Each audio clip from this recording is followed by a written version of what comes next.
The year is 1863. The Civil War rages, not just on the battlefields, but in the muddy, desperate corners where the wounded are brought to die. My name is Abigail Hayes. I am a surgeon. Or at least, I was.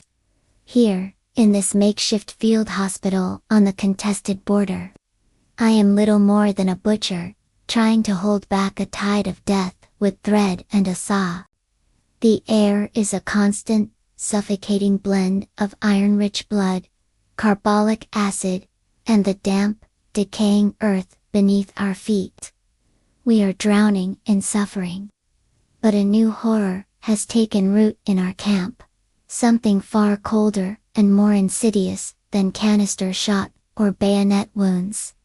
It started subtly. A soldier brought in, a clean wound through the shoulder, nothing that should have been fatal. But within hours, his eyes would widen with a terror I'd never seen before. A primal fear that had nothing to do with the war. He'd whisper of a clicking sound, of something watching from the shadows of the tent. By morning, he would be gone. His heart, simply, stopped. Then another, and another. The pattern was undeniable. These men, all from the same skirmish near Blackwood Creek, all carried the same strange artifact.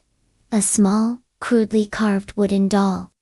Twisted little things, barely humanoid, clutched in their hands or tucked into their pockets. The orderlies dismissed them as battlefield trinkets, grim souvenirs. But I saw the connection.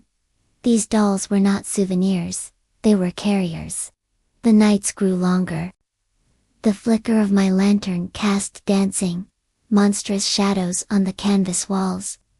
The usual sounds of the hospital, the moans of the dying, the clatter of my instruments were now underscored by a new, unnerving rhythm. A soft, rhythmic clicking. Like wood on wood. Sometimes, I'd see them. In a slow, horrifying turn of my head, I'd catch one of the dolls, seemingly shifted on its own. Its roughly hewn face, now angled towards a sleeping soldier.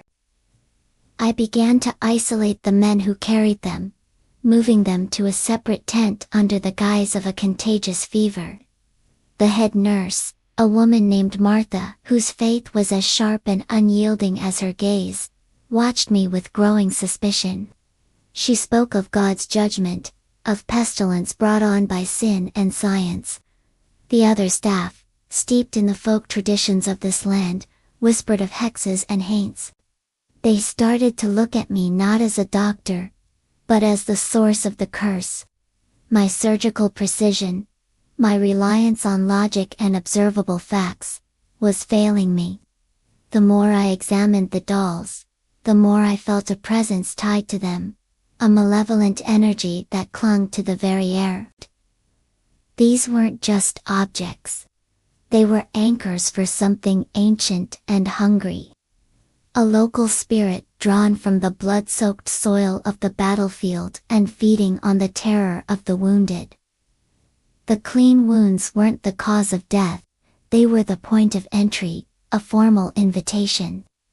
The situation escalated when I tried to burn one of the dolls.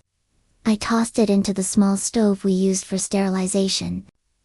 The moment it caught fire, a soldier across the tent, a man who hadn't spoken in days, let out a shriek that was not human.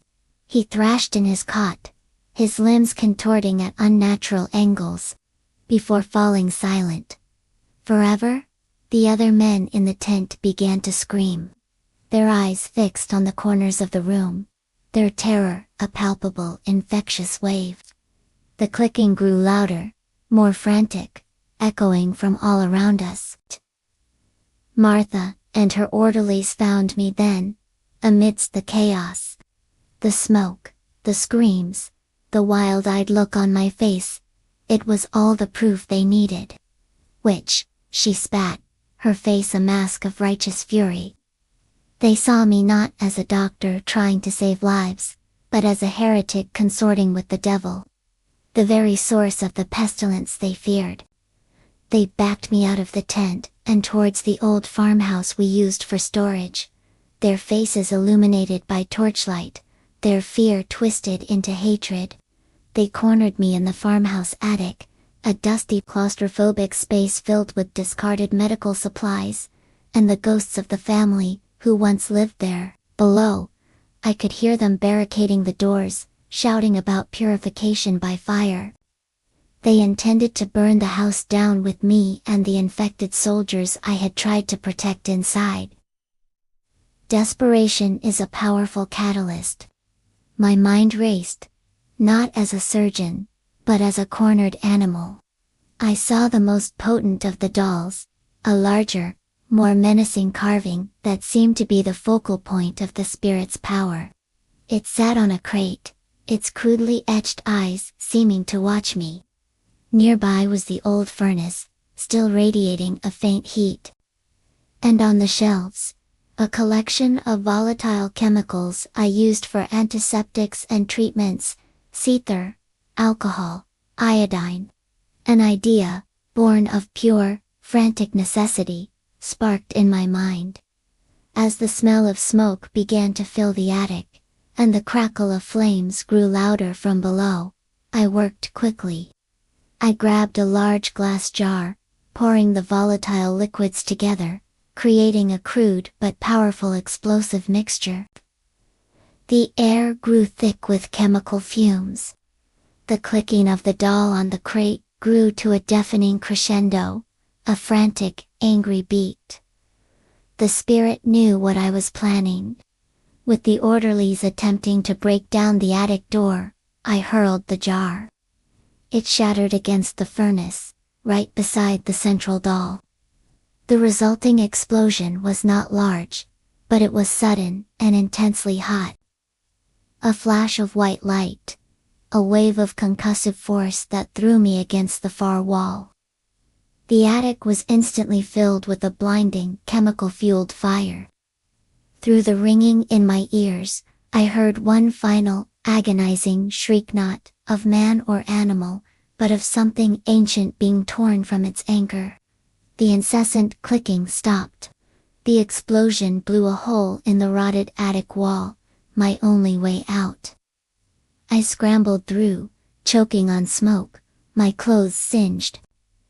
I helped the few surviving soldiers I could reach. Men now dazed and free from the supernatural terror, out of the burning structure. As we stumbled away from the inferno, the sky, which had been clear moments before, broke open. A sudden, unnatural storm unleashed a torrent of rain, dousing the flames and covering our escape. We rode away from that place, leaving the war, the hospital, and Martha's fanaticism behind, swallowed by the smoke and the storm. I was no longer just a surgeon. I had looked into the abyss where science ends and superstition begins.